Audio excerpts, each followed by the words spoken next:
Operation को अब कई दिन बीत चुके हैं, तो मैं उठने बैठने में मतलब उठ जाती हूँ और फिर बैठ भी जाती हूँ धीरे धीरे। और आज तो मैंने खाना भी बना के खाया, तो सुबह इन्हें ज़रूरी काम था, इनसे मैंने घिया ही कटवाया। फिर हमारी लाइट चली गई और किचन का हाल देखो भाई साहब कैसा हो रखा है। तो घिया कटाई रखा था, मैंने लिया दलिया और खुद ही अपना खाना बनाने की तैयारी कर दी। खड़े होने में कोई दिक्कत हो नहीं रही है, तो धीरे धीरे काम करना चाहिए। तो बस मैंने सिंपल सी सब्ज़ी बनाई है। यहाँ घी में डाला है जीरा थोड़े से, में बिल्कुल कम घी लेना है, हींग, धनिया और हल्दी, हरी मिर्च, बस यही डाल के सब्ज़ी बना दी।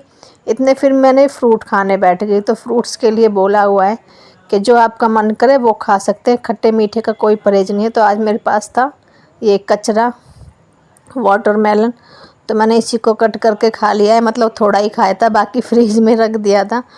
तो अब उठने बैठने में दिक्कत नहीं हो रही है, ऐसा भी नहीं कह सकते, थोड़ी थोड़ी हो भी रही है।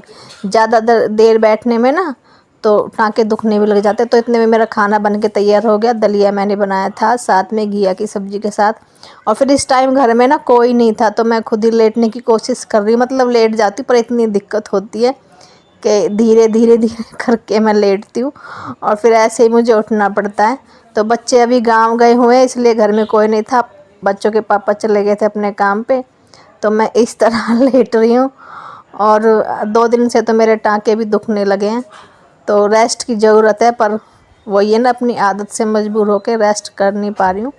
कोई काम की नहीं कहता, लेकिन फिर भी आराम नहीं कर पाती हूँ। 4 दिन तक आराम किया, उसके बाद मन नहीं लगता खाट में अब मेरा।